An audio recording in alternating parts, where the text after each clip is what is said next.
Yo dog, I heard you hate spiders.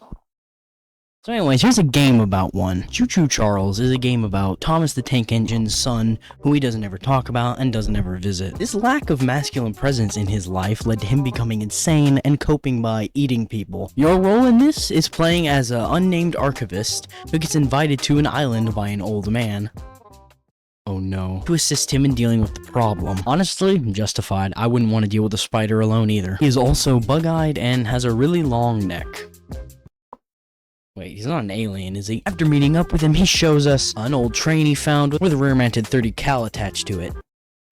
I'm beginning to like this game already. And then we decide to take it for a spin. We then bump into Charles, and then he kills the old man, and then runs off. Now, there is supposed to be a cutscene where you talk to the old man, and he tells you to find the eggs, but, yeah, I'm not leaving my train. I'm not that stupid. We then ask around the entire island for scraps, weapons, and keys to mines, which were gifted in return for completing certain tasks. This is in between bouts of Charles, the giant freak spider train, chasing us around and trying to touch us. I'm not gonna list all the people that we meet in the game, because then we'd be here all day, but, I do want to talk about the more noticeable ones. Start off with, there's two women to give off, I guess you could say, Southern Belle vibes. There's also a crazy lady obsessed with pickles. Yeah, and a literal witch who has us retrieve a corpse for her in return for some scrap. What the fuck is this game? There's also the son of the guy we met at the beginning of the game, who gives us one of the keys to the mines that we need. He also clearly inherited some of his father's features, but we're gonna skip past that. There's also a guy called Santiago who looks like Popeye the Salesman, or is it Sailor Man?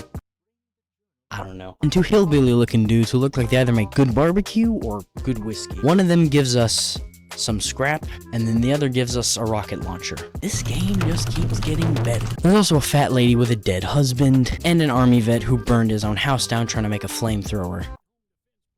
Many such cases. The army vet gives us flamethrower he tried to build after we put out the fire that he caused for himself, and the fat lady gives us the weapon after we retrieved the barrels for it from Warren's goons and put it all together. The weapon, based on its looks, appears to be some kind of twin-barreled 20mm. We end up naming it Bob. And in between all this, we're collecting 3 colored eggs from mines guarded by masked goons. Technically, this is supposed to be a stealth game, but I mean, I'm kind of big, so stealth is not in the cards for me. Besides, it's kind of funnier to do a Scientology speedrun with Warren's goons than to actually do stealth. Oh yeah, I said Warren. Charles Warren III is the owner of a mining company on the island. At some point, he discovered the 3 eggs and has been keeping them under lock and key, guarded by men armed with double-barrel shotguns. This is a problem because in order to properly kill Charles, we need to collect the 3 eggs and put them in a temple in the middle of the island to lure him into fighting us to the death. Otherwise, he'll run off every single time and you won't be able to fully kill him. The only other possible way to kill him is to use explosives on a random bridge on the island and blow them up as he's going over the bridge. After collecting everything we need and rigging the bridge to blow, we go to the temple in the middle of the island and try to place the 3 eggs. Warren and his men show up to stop us, but we put the eggs in there anyway and summon Charles. He then absorbs the energy from the 3 eggs and kills Warren. Sucks to suck. After he transforms, we then fight him by shooting him until he runs out of health, and then we lure him over the rigged bridge, which then explodes, tossing him up in the air, flipping him around, and then he impales his face on one of the bridge posts. The sky then clears up as the credits roll. However, in a post-credit scene, we see a final egg in a cave somewhere surrounded by glowing moss. So there is potentially a sequel, or maybe it's a Dark Souls situation where the cycle continues.